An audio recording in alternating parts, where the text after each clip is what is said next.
Hi. All right, today we're going to talk about icing consistency. It, um, I had been commented on another video that um, somebody had made their icing too thin, and they felt like they had to start completely from scratch and in order to thicken it up. And man, that's terrible because you don't have to do that.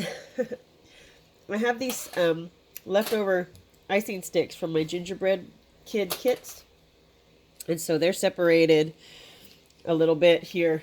So I'm going to use a few of these and show you how you don't have to start over if your icing is too thin, too thick, whatever. You can play with it and get it right. Okay?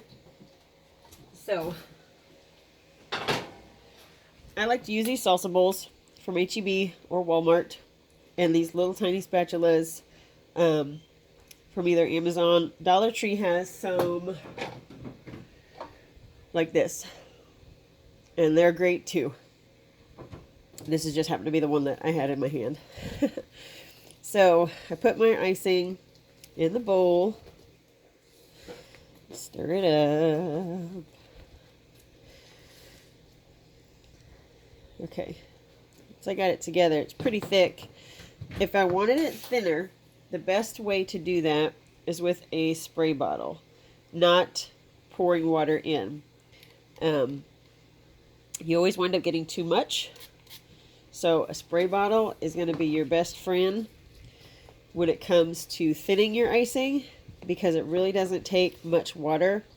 Powdered sugar absorbs water very quickly. And if you've ever made like a glaze for cinnamon rolls or something, you know that. It really doesn't take a whole lot of liquid. But since I want it a little thicker, because I'm going to be piping details, I'm going to use the icing I've already got at the consistency I've already got. It's actually pretty thick, but I'm going to thicken it up anyway because it's not holding its shape the way I want it to. Now, the thing to remember is that powdered sugar is a thickener, meringue powder is a stiffener.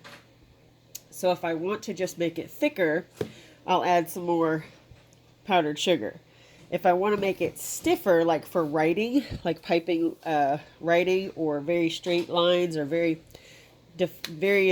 fine details, I would just add a little bit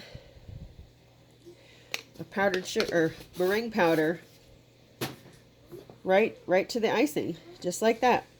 You don't have to water it down first, nothing.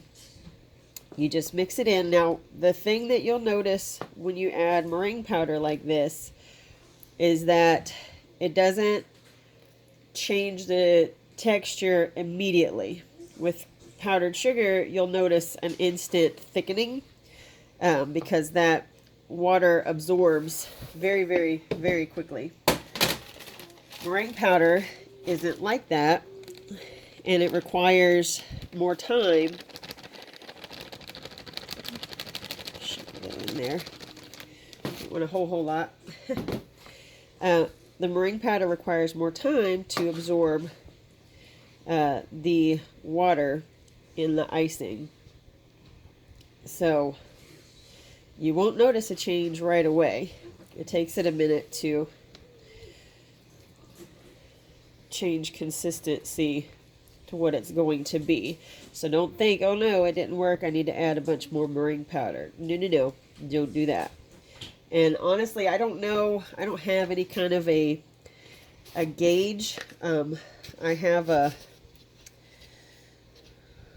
1 teaspoon that I keep in my jar, and it wasn't even, maybe a quarter of that is what I sprinkled in.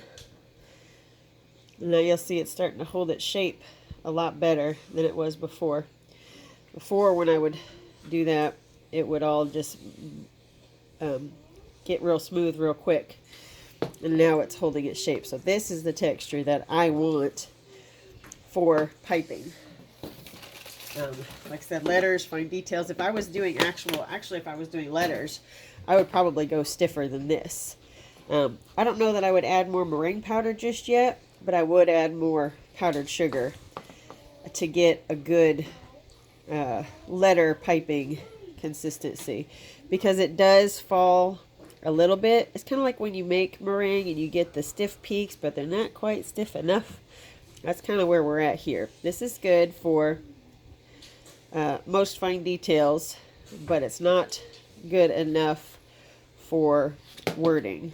So that's what I'm going to use. And anyway, I just wanted to show you that you can tweak your icing in the bowl after it's made.